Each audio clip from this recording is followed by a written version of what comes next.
오늘은 열왕기하 5장 11절부터 19절의 말씀입니다.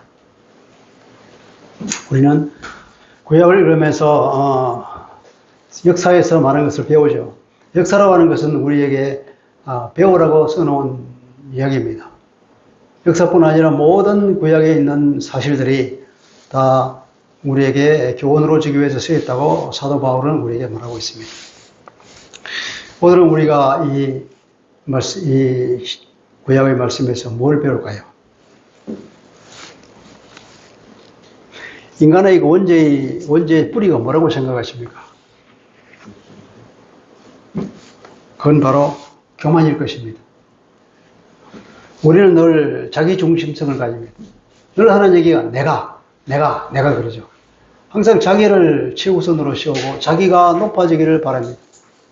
그래서 서로 자기가 높아지기려고 하니까 결국 싸움이 있게 되는 것이죠. 그래서 우리는 자기를 높이기 위해서 자기가 가진 모든 자원을 총동원하여서 자기를 높입니다.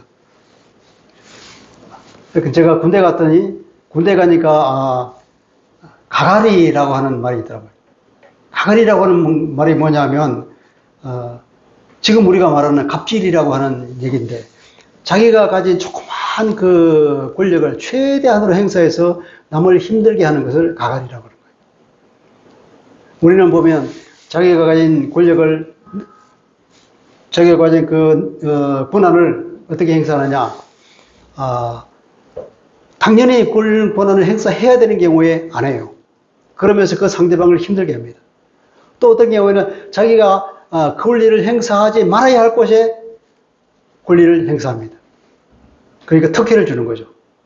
자기의 권한을 가지고 그것을 받을 자격이 안 되는 사람에게 특혜를 베풉니다.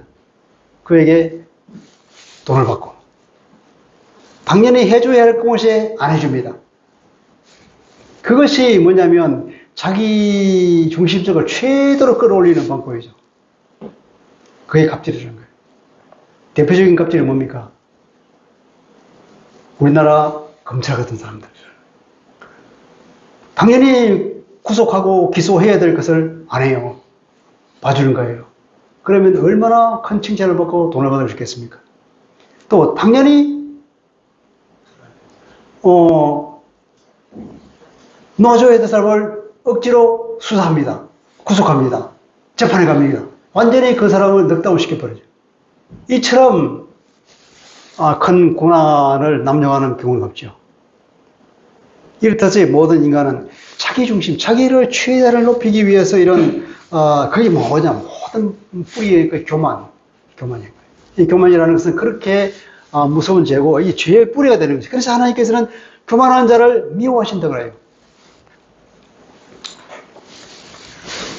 이렇게 자기 교만을 드러내는 사람일수록 그런 본능에 따라 사는 겁니다. 지난번에 우리가 베드로서에 봤죠. 베드로 사도는 그 말합니다. 본능에 따라 사람들은 이성 없는 짐승 같다 그럽니다. 이성 없는 짐승 같아서 마치 잡아 죽이기 위해서 태어난 이성 없는 짐승 같다고 그렇게 말할 정도로 아주 이 교만이라는 것은 더러운 죄죠. 오늘 우리는 나만과 엘리사의 얘기를 보게 됩니다. 이스라엘 왕도 주인공으로 나오죠. 우선 나만을 봅시다. 나만이라는 사람이 어떤 사람입니까? 그는 아람의 군대 장관입니다. 보니까 그는 크고 존귀한 자라고 그랬습니다. 큰 용사라고 그랬습니다. 그는 하나님의 은혜로 아람을 구원하는 큰 공을 세웠기 때문에 아람 왕에게 힘을 받고 군대 장관이 된 거죠. 그렇게 된 것이 누구의 은혜라고 그랬습니까? 하나님의 은혜로 그렇게 됐다고 해요. 그렇죠. 1절에 보면은 이는 여호와께서 전에 그에게 아람을 구원하게 하셨습니다. 여호와께서 그렇게 하셨다고요. 하나님은 이스라엘 사람뿐 아니라 온 세계에 있는 모든 사람뿐 아니라 삼남만상을 다 통제하고 움직이시고 다스리는 분이에요. 역사를 움직이시는 하나님이십니다. 고레스에게 승리를 주신 분도 하나님이십니다. 그래서 그가 바빌론을 무찌르고 페르시아 왕국을 세우고 이스라엘 사람들을 본국으로 돌아가는 칙령을 내려보내게 한 것입니다. 누가 한 것입니까? 하나님께서 그를 세워서 그렇게 했다는 겁니다. 모든 역사는 하나님이 움직이시죠. 그래서 이 사람은 굉장히 교만해질 수 있는 여건이 갖춰진 사람이에요. 얼마나 잘났습니까? 얼마나 대단합니까? 1인 지하 만인지상입니다. 모든 사람이 그 말 앞에 다 벌벌 떨 정도고 굉장한 권력을 가진 사람이죠. 그러나 그에게는 결점이 있었습니다. 나병이라는 결점이죠. 인간은 누구나 그만의 결점이 있는 연약한 존재죠. 그러니까 우리는 모두가 다 겸손해야 될 것입니다. 나아만, 이름의 뜻은 기쁨이라는 뜻입니다. 우리가 룻기에서 나옴이라는 말 들어봤죠? 나옴이나 나아만이나 같은 어근입니다. 이름은 기쁨인데 그에게는 치명적인 결점, 나병이 있다는 말이죠. 기뻐할 수 없는 병입니다. 그런데 한편으로는 보면 그 나아만 집에 여자 종이 있었는데 작은 계집 아이라는 뜻입니다. 이스라엘에서 잡혀온 아이예요. 이 작은 어린 여종이 자기 이스라엘에 있을 때 익히 들었던 사람을 알고 있습니다. 이 시대에 누가 유명했습니까? 엘리사라, 그 엘리사. 하나님의 능력을 행하는 놀라운 사람. 물을 고쳐서 여리고 과일이 떨어지지 않게 만들고, 엘리야로부터 그 영감을 받아서 요단강을 마른 땅으로 만들어서 건너고, 죽은 사람을 살리며 수많은 이적을 행했지 않습니까? 이 여자아이가 그 얘기를 듣고 잘 알았기 때문에 우리 주인 나병 저거 우리 선지자한테 가면 아무것도 아닌데 그런 생각이 드는 거죠. 이때는 아마 그 북이스라엘 왕이 여호람 왕일 때일 것입니다. 이때는 북이스라엘은 상당히 이제 나라의 기세가 기울고 아람은 전성기를 달리던 그 시기일 겁니다. 아마 벤하닷 2세일 때일 것으로 추정됩니다. 이 여자아이가 그 여주인에게 간증을 한 거죠. 간증을. 엘리사에 대해서 하나님의 능력이 얼마나 나타나는지를. 그래서 그렇게 말하잖아요. 우리 주인이 사마리아에 계신 선지자 앞에 계셨다면 좋겠나이다. 그렇게 말하죠. 이 앞에 생략되게 말했는데 언젠가 우리 주인이 사마리아에 계신 선지자 앞에 계셨으면 좋겠습니다. 그러면 그가 그 나병을 고치리다. 그렇게 말하죠. 이 얘기를 듣고 나만의 아내가 나만에게 얘기를 합니다. 그리고 나만은 자기 왕에게 가서 이 얘기를 합니다. 그때 왕이 그래 이스라엘에 와서 너 병 고쳐 내가 편지를 써주지 이렇게 된 거예요. 일사천리로 진행됐습니다. 어떻게 이렇게 착착 진행돼서 이스라엘에 가게 됐을까요? 이것은 바로 하나님이 하시는 일입니다. 간증한 하나님께 영광을 돌리는 일입니다. 이 일을 통해서 하나님은 당신의 일을 하시는 것이죠. 우리 고린도전서 1장 한번 볼까요?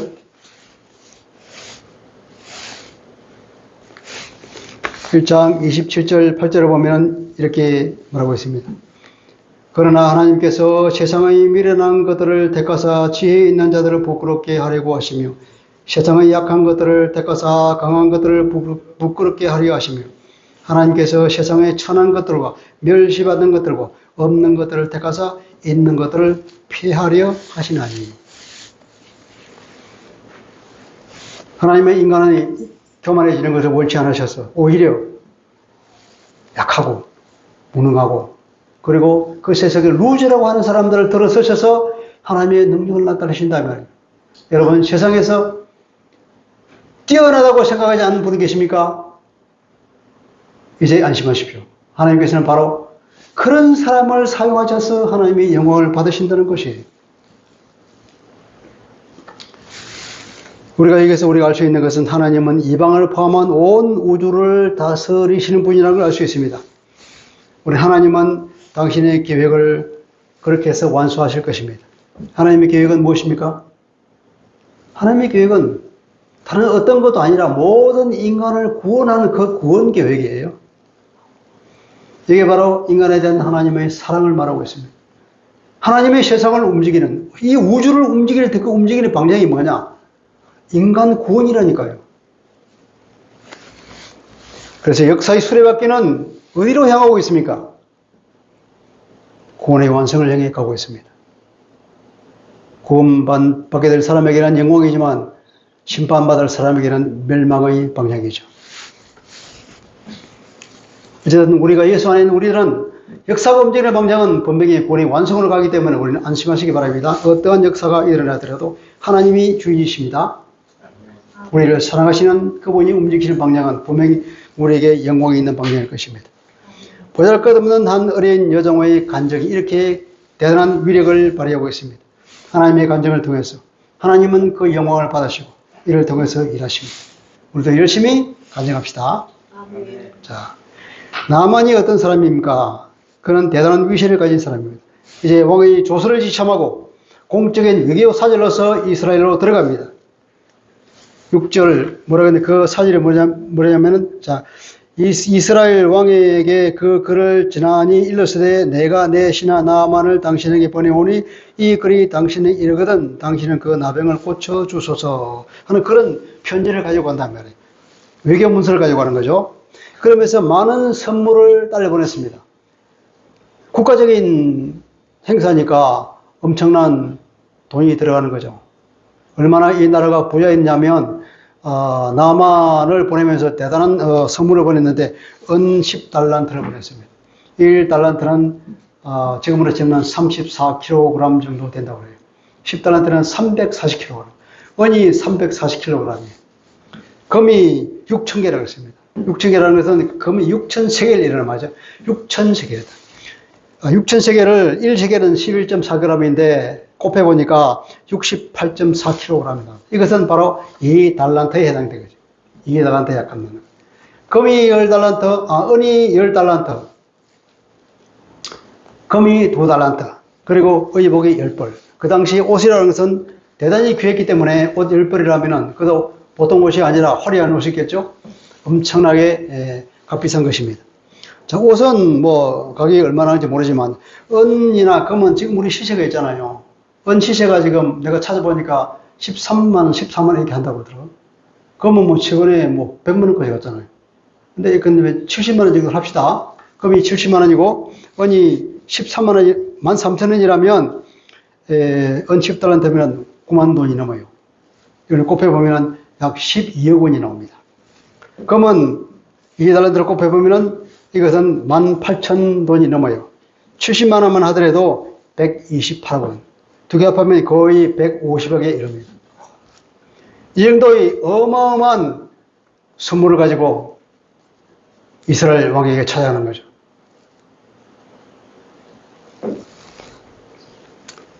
그 정도로 이 나아만이라는 사람이 위세가 대단한 사람 아닙니까? 한 사람의 병을 치료하기 위해서 이스라엘을 보내는데 이만큼의 선물을 보내서 이스라엘 왕에게 고쳐달라고 부탁하는 것입니다.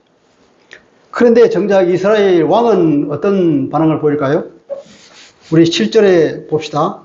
7절 보니까 이스라엘 왕이 그 글을 읽고 자기 옷을 찢으며 이르되 내가 사람을 죽이고 살리는 하나님이냐? 그 어찌하여 사람을 내게로 보내서 그 나병을 고치라 하느냐? 이스라엘 왕이 난리가 났습니다. 그러면서 너희는 깊이 생각하고 저 왕의 틈을 타서 나보다 시비하려 하면 좀 잘 알아라. 그렇게 말했죠. 그 당시에는 아람이 더 힘이 북력이 있었으면 쉬었습니다. 이제 저들이 한번 쳐들어오면 이걸 빌미로 삼아서 나를 쳐들어올 텐데 이제 쑥대밭이 되겠구나. 난리가 났구나. 그런 아주 낙담에 빠지는 것 아니겠습니까? 이게 약자의 스러움이죠. 극심한 슬픔과 분노에 빠질 때에 그들은 옷을 찢었습니다. 내가 하나님이라도 된다는 말이냐? 그거 어찌하여 사람을 내게 보내서 그 나병을 고치라고 하느냐? 근데 이 왕은 땅만 보는 왕이에요. 하늘을 볼 줄 몰라. 하늘에 하나님이 계시고 하나님의 종이 이 땅에 있다는 걸 생각하지 못하는 거예요. 그는 하나님과는 영원히 떠나 있는 존재입니다. 왕은 기도하지 않았습니다. 선지자에게 조언을 구하지도 않았습니다. 철저한 불신앙 가운데 있다는 것을 하나님은 고발하고 있습니다. 아니면 여호와를 떠난 이스라엘 전체를 고발을 하는지도 모르겠습니다. 여러분, 우리는 이런 상황이 우리에게 닥치면 어떻게 합니까? 즉시 기도합니까? 아니면 땅만 보면서 한탄합니까? 금식하고 기도해야 될 것입니다. 주의 종이나 동료 성도들에게 중보 기도를 부탁해야 될 것입니다. 하나님은 우리의 기도를 반드시 들어주십니다. 어떻게 응답하실지는 그분이 뜻에 따랐겠지만 반드시 응답하신다는 걸 우리가 알아야 됩니다. 그래서 꼭 이런 일이 생길 때 하늘을 바라보고 기도하십시다. 자, 이제 엘리사가 등장합니다. 소문이 딱 났겠죠? 그래서 사람을 보냅니다.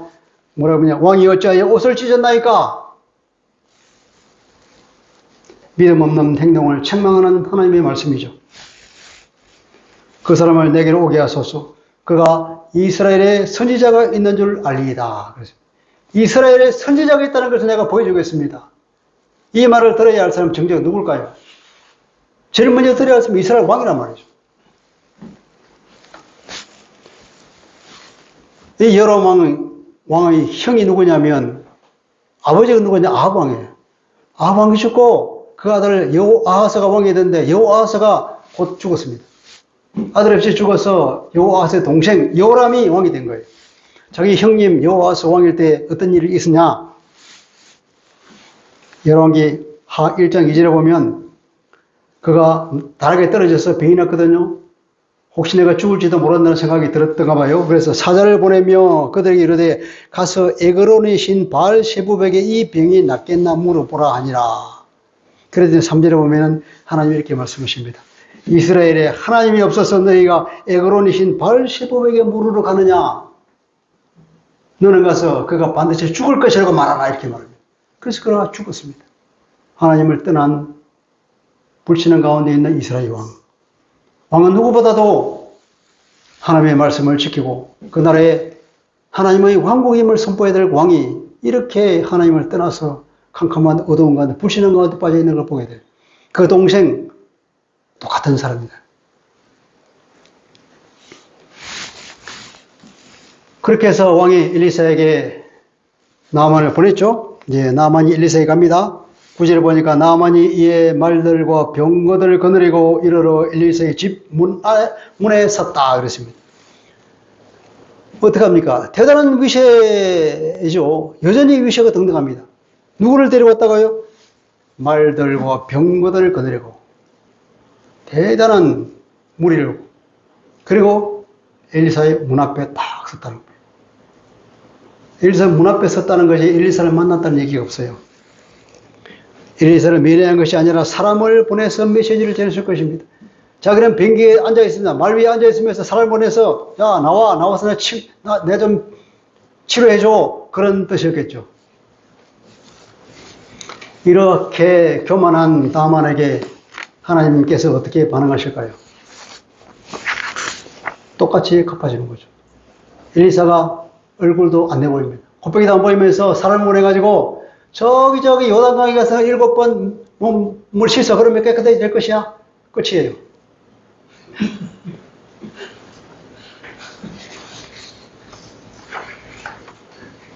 이에 기분이 몹시 팍 상했습니다.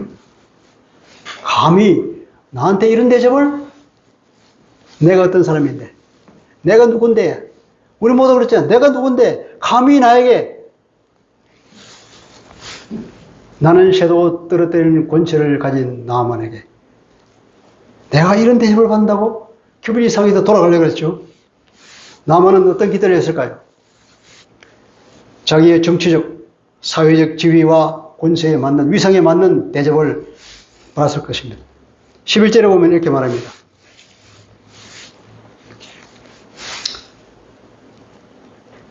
나아만이 노하여 물러가며 이르되 우리 성경에 번역 안 된 말 한 단어가 있는데 그게 뭐냐 힘내란 말입니다. 그 무슨 말이냐면 보라 이런 말이에요. 무슨 말이냐면 보라 내 생각이란 말이야 이렇게 말하는 거예요. 자기 보다 이렇게 말하고 화가 나가지고 보라 내 생각이란 말이야. 그가 직접 나와야지 그리고 자기 신 여호와 이름을 불러야지. 그리고 뭐 적어도 내 상처에 손을 대든지 안수를 해준대 그렇게 해야지. 여러분, 우리도 그거를 원하잖아요. 하나님의 말씀만으로 모든 것을 하실 수 있는 분이에요. 물론 예수님께서 사람을 치유하기 위해서 무슨 눈에다가 침을 바르기도 하고 진흙을 붓기도 하고 했지만 그것은 그냥 형식적이고 사람들에게 보여주는 행동일 뿐이지 아무것도 안 해도 다 돼요. 주님이. 하나님 말씀만으로 다 된단 말이에요.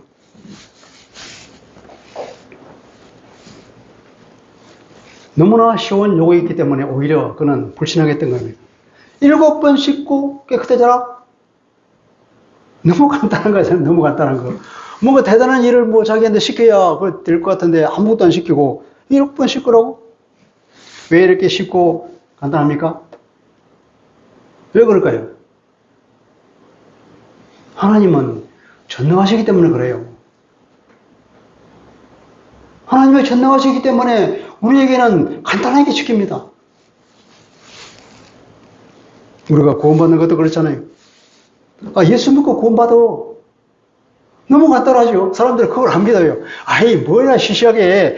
예수 믿고 구원받으라고? 내가 아무것도 안 해도 돼? 그렇습니다. 하나님이 전능하시기 때문에 그분의 말씀만 들으면 다 되는 거예요. 우리는 너무 간단하다고 안 믿어요. 그 부하들이 오히려 그 나아만을 설득합니다. 이렇게 많은 선물을 가지고 대대적으로 이렇게 소문나게 왔는데 그냥 돌아갈 수는 없잖아요. 자기 신하들 생각에. 근데 뭔가 대단한 일을 요구했더라도 했을 텐데 우리 내 아버지가 그러잖아요. 얼마나 존경합니까? 내 아버지가 그러면서 대단한 일을 요구했더라도 했지 않았겠습니까? 그런데 하물며 이렇게 작은 일을 왜 안 하십니까? 그렇게 말하죠. 드디어 나만이 마음이 바뀌었습니다. 이렇게 상당히 많은 시간과 설득과 그런 것이 있을 것입니다. 그러나 이 내러티브는 과감히 생략해버리고 이제 설득하고 그리고 결과만 하죠. 결과적으로는 뭐냐면 나만이 겸손해졌습니다. 나만이 완전히 생각을 바꿨습니다. 우리 성경에는 이렇게 말하면 그는 요란강으로 내려갔다 이렇게 표현하죠. 히브리 원문에 그는 야라단으로 야라다 했다 이 말이에요. 재밌는 말이에요. 야라단으로 야라다 했다는 거예요. 야라단이 뭐냐면 요르단 강이라 말하는데 히브리 말하는 야라단이에요. 내려간다는 뜻이면 야라단. 내려갔다, 야라단. 똑같은 말이죠. 왜 내려갔다 했을까요? 야라다 했을까요? 야라다. 몸이 내려갔지만 그 마음도 내려갔다는 것입니다. 그는 하나님 앞에 자기를 낮추기로 한 것입니다. 그는 아예 몸을 물에다가 푹 담가버렸습니다. 엘리사 선지자는 그 강에 가서 몸을 씻으라고 그랬는데 씻는 방법도 여러 가지겠지만 아예 그냥 몸을 푹 담가버렸어요. 7번 담갔습니다. 7이라는 숫자는 뭘까요? 7은 완전수입니다. 완전한 순종, 철저한 순종, 이걸 말하고 있습니다. 그랬더니 그 피부가 어린 아이같이 깨끗해졌다고 합니다. 어린 아이같이. 아까 어린 아이가 누가 있었죠? 어린 여종이 있었잖아요. 어린 여종이나 어린아이나 단어는 같은 얘기예요. 남성에게냐 여성에게냐 뿐이죠. 어린아이는 나아라 가탄이고 어린 여종은 나아라 가탄나입니다. 바로 그 어린 여종의 말을 우리에게 상기시켜 주는 거죠. 그 어린 여종을 통하여서 나머지 더 겸손해지고 어린아이처럼 되고 그는 하나님 앞에 어린아이처럼 되었습니다. 예수님은 우리에게 어린아이 같은 믿음을 요구하고 있습니다. 우리가 하나님 앞에 교만해서는 결코 하나님의 은혜를 받을 수가 없다는 것이죠. 드디어 나아만은 신앙 고백을 합니다. 15절부터 나만이 하나님의 사람에게로 돌아왔다 그랬죠.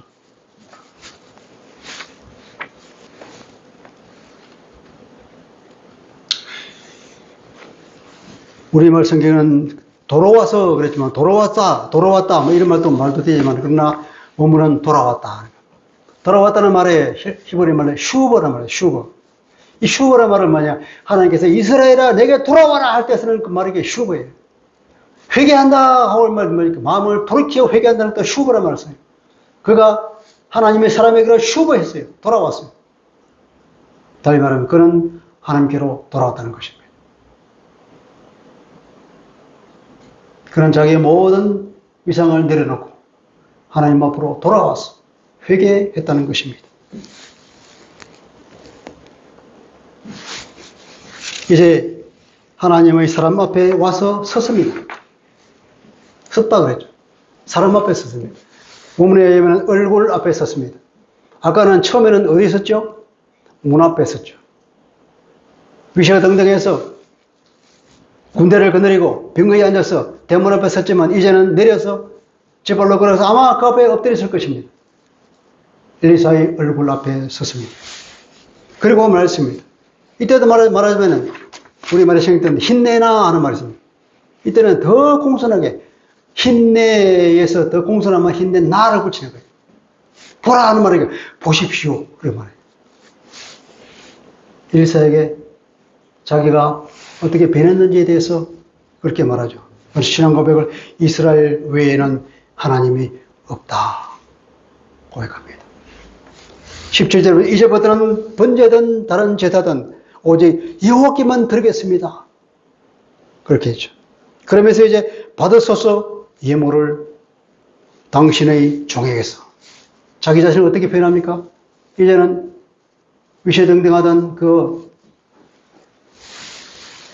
용사에서 큰 사람에서 낮아져서 당신의 종이라고 스스로를 표현한 것입니다. 이방인의 입에서 이런 신앙 고백이 나오는데 정작 이스라엘에 있는 이런 신앙을 가진 사람이 없다 하는 하나님의 한탄이 여기에 포함되어 있을 것입니다. 그리고 나와는 흙을 요구하죠. 선물을 안 받으니까 그러면 흙이라도 주십시오 하는 거예요. 그만큼 나만은 마음에 간절함이 있다는 거죠. 아마 그 흙을 가져가서 거기서 제단을 쌓고 하나님께 예배를 드리겠다고 하는 그런 뜻이겠죠. 어떤 미신적인 생각을 가지고 있는 걸 봐서 아직은 연약한 신앙이라고 볼 수 있지만 그러나 적어도 우리는 그 마음에 변화된 그 내면을 상징적으로 보여주는 행동이라고 볼 수 있겠죠. 그리고 또 이렇게 말합니다. 자기가 부득이 자기 왕의 림몬을 섬기니까 자기가 최고 국무총리로서 왕이 림몬 신전에 들어가서 예배를 드릴 때 자기가 구축해서 가야 되는 그런 임무가 있단 말이에요. 그럼 들어가서 같이 고개를 숙이니까 그건 어쩔 수가 없는 일이 아니냐. 그거 좀 봐주세요 하는 얘기도 하죠. 부득이 림몬 신전에 들어가는 것이 용서를 구합니다.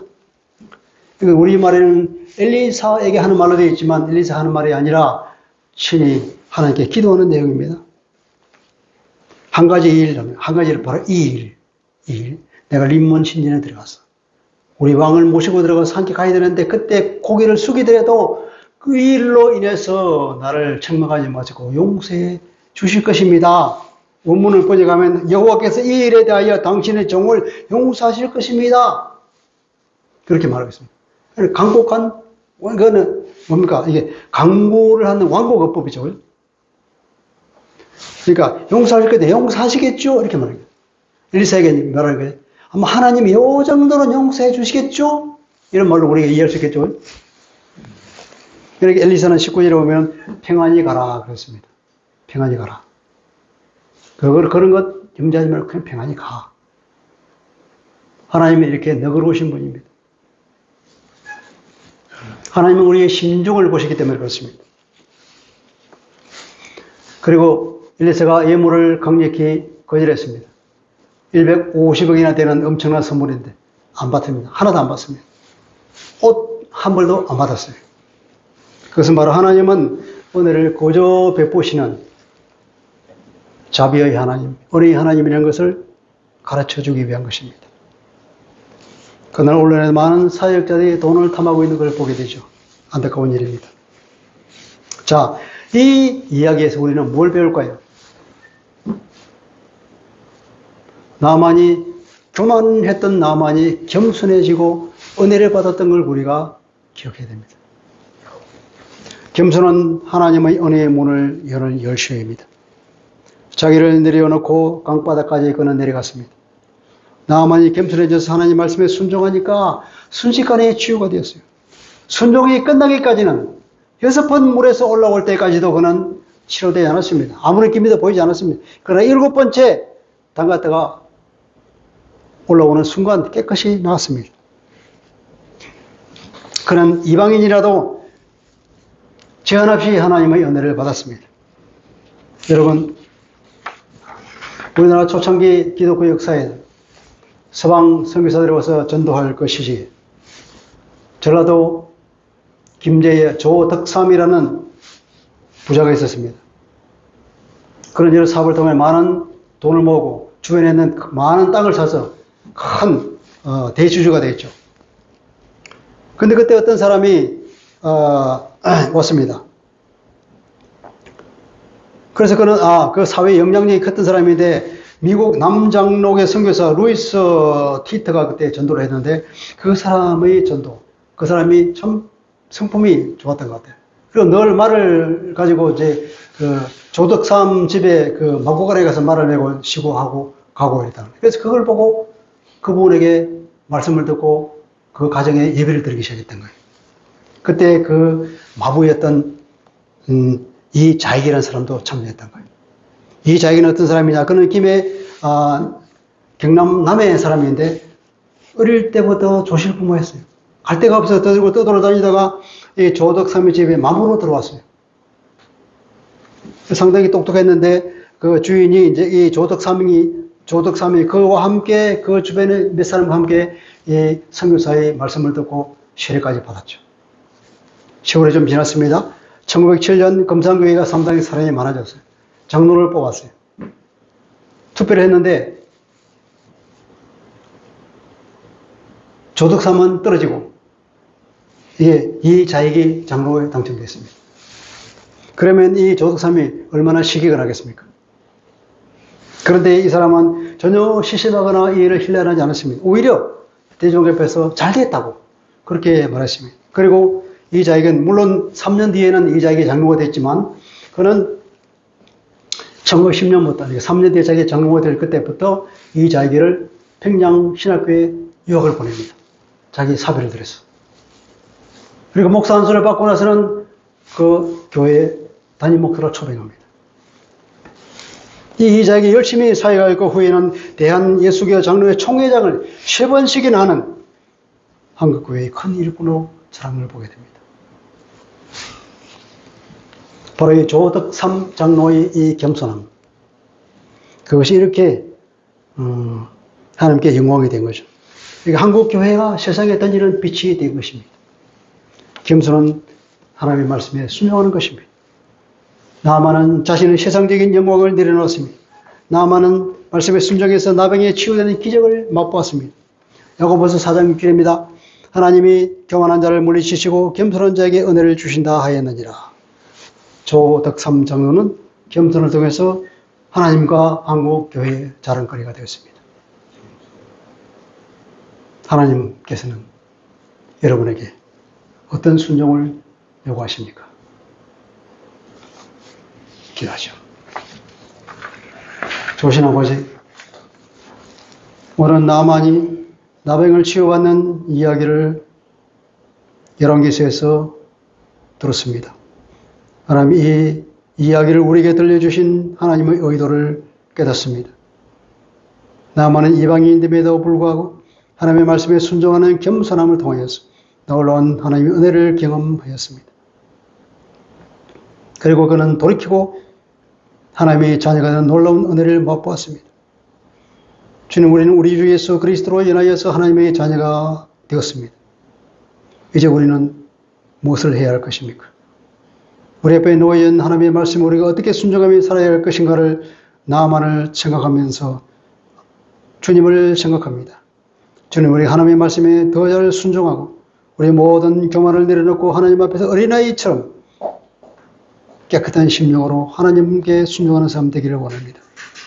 우리가 늘 하나님의 말씀에 순종함으로 하나님이 기뻐하시는 하나님의 어린아이 되게 하여 주옵소서. 예수 그리스도 이름으로 기도합니다. 아멘.